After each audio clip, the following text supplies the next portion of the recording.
नमस्ते। आज की हमारी ये चर्चा बहुत ही खास और दिलचस्प होने वाली है, इसलिए चलिए सीधे काम की बात पर आते हैं। आज हम बात करेंगे वॉरेन बफेट की, एक ऐसा साधारण सा बच्चा जो आगे चलकर शेयर बाजार का बेताज बादशाह बन गया। इस विश्लेषण में हम समझेंगे कि कैसे कोई आम इंसान दुनिया के सबसे बड़े निवेशकों की लिस्ट में टॉप पर पहुंच सकता है। अब जरा इस विरोधाभास को देखिए।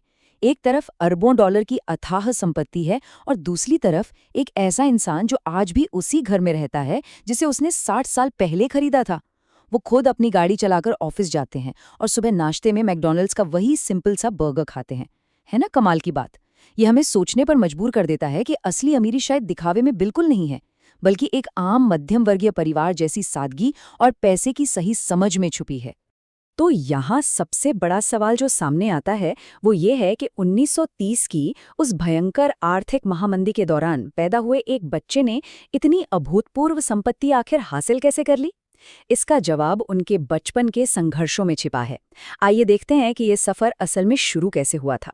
1930 में ओमाहा में जन्म हुआ और आपको यकीन नहीं होगा, सिर्फ 6 साल की उम्र में उन्होंने घर घर जाकर च्यूइंग गम बेचना शुरू कर दिया था।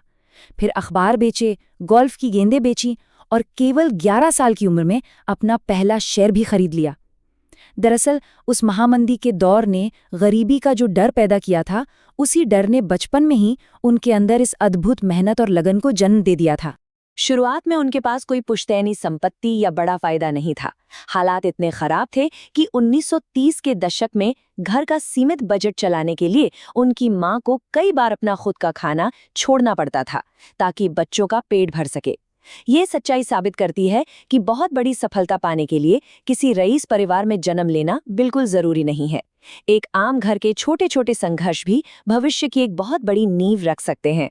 चलिए अब बात करते हैं उनके पेशेवर सफर के एक बहुत ही दिलचस्प मोड़ की, बर्कशायर हैथवे की शुरुआत। कल्पना कीजिए 1962 में जब वो एक बेहद होशियार निवेशक के रूप में अपनी पहचान बना रहे थे, तो उन्होंने एक डूबती हुई कपड़ा मिल क्यों खरीद ली। पहली नज़र में तो ये फैसला बहुत ही अजीब और नुकसान वाला लगता है ना। सच कहूं तो ये सब एक बदले की भावना से शुरू हुआ था। उस कपड़ा मिल के मालिक ने धोखा देकर उनसे कम कीमत पर शेयर खरीदने की कोशिश की थी। गुस्से में आकर उन्होंने पूरी कंपनी ही खरीद डाली ताकि उस मालिक को ही बाहर निकाला जा सके। लेकिन असली समझदारी तब नजर आई जब उन्हें लगा कि कपड़ा उद्योग तो घाटे का सौदा है। उन्होंने तुरंत अपनी रणनीति बदली और उस मिल के कैश का इस्तेमाल बीमा कंपनियों को खरीदने में कर लिया। ये सच में उनका एक मास्टर स्ट्रोक था। अब आगे बढ़ते हैं उनके सबसे मशहूर और बड़े सौदों में से एक पर, कोका कोला में उनका निवेश। उन्होंने इस ब्रांड में पूरा $1 बिलियन का एक विशाल निवेश किया। पर क्यों? क्योंकि उन्होंने आम लोगों की दैनिक आदतों को बहुत करीब से देखा था। कोका कोला एक ऐसा ब्रांड है जो दुनिया के हर कोने में, हर घर के फ्रिज में मिल जाता है। इसका बिजनेस मॉडल बहुत ही सरल है। ये हमें सिखाता है कि निवेश के सबसे बेहतरीन अवसर हमारे रोजमर्रा के जीवन और घरेलू खर्चों में ही छुपे होते हैं। जैसे हम घर का राशन सोच समझकर खरीदते हैं, वैसे ही आम इस्तेमाल की चीजें शेयर बाजार में बहुत बड़ा रिटर्न दे सकती हैं। और इसका नतीजा पूरे 2000% की वृद्धि। ये कोई छोटी मोटी बात नहीं है। ये जबरदस्त आंकड़ा दिखाता है कि अगर आप सही जगह निवेश करके लंबे समय तक टिके रहें तो आपका पैसा कितनी तेजी से बढ़ सकता है। $776 मिलियन। जी हाँ, ये वो भारी भरकम रकम है जो आज बर्कशायर हैथवे को हर साल केवल डिविडेंड यानी लाभांश के रूप में कोका कोला से मिलती है। ये रकम तो उनके शुरुआती निवेश से भी कहीं ज्यादा है। ये साफ तौर पर कंपाउंडिंग के जादू और लंबे समय तक धैर्य रखने के शानदार फायदे को साबित करता है। चलिए अब आते हैं 2016 के उनके एक ऐसे निवेश पर जिसने सबको हैरान कर दिया, एप्पल। यहाँ एक बात थोड़ी अजीब लगती है। जो व्यक्ति हमेशा से तकनीकी कंपनियों से दूर भागता था, उसने अचानक एप्पल के शेयर क्यों खरीद लिए? इस सवाल से हमें उनकी सोच के विकास को समझने का एक बहुत अच्छा मौका मिलता है। इसका जवाब छिपा है इकोनॉमिक मूट में। इसे एक तरह का मजबूत सुरक्षा घेरा या प्रतिस्पर्धात्मक लाभ समझ लीजिए।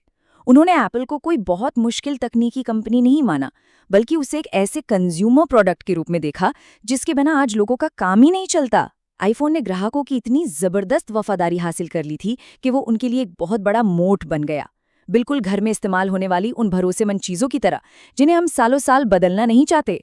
और इस नजरिया बदलने का परिणाम देखिए, 2016 में किया गया $31 बिलियन का शुरुआती निवेश बढ़कर $150 बिलियन के पार पहुंच गया है। यही वजह है कि आज भी एप्पल उनके पोर्टफोलियो का सबसे बड़ा हिस्सा बना हुआ है। अब इस पूरी कहानी से निकल कर आते हैं निवेश के 5 ऐसे अचूक मंत्र जो नए निवेशकों के बहुत काम आ सकते हैं। उनका एक बहुत ही मशहूर कोट है कि शेयर बाजार अधीर लोगों का पैसा धैर्यवान लोगों के पास पहुंचाने का साधन है। सच कहूं तो ये सिर्फ एक वाक्य नहीं है, बल्कि अमीर बनने का सबसे बड़ा रहस्य है। असली खेल अपनी भावनाओं पर काबू रखने का है। जो लोग बाजार में जल्दबाजी करते हैं, उनका पैसा हमेशा उन लोगों के पास चला जाता है जो शांति से इंतजार करना जानते हैं। एक और जबरदस्त सिद्धांत है सर्कल ऑफ कॉम्पिटेंस, यानी अपनी समझ का दायरा।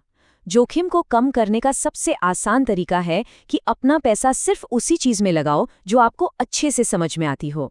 जैसे घर का बजट बनाते समय हम उन्हीं चीजों पर खर्च करते हैं जिनके बारे में हमें पता होता है, वैसे ही अगर किसी कंपनी का काम करने का तरीका पल्ले नहीं पड़ रहा तो उससे दूर रहना ही सबसे बड़ी समझदारी है।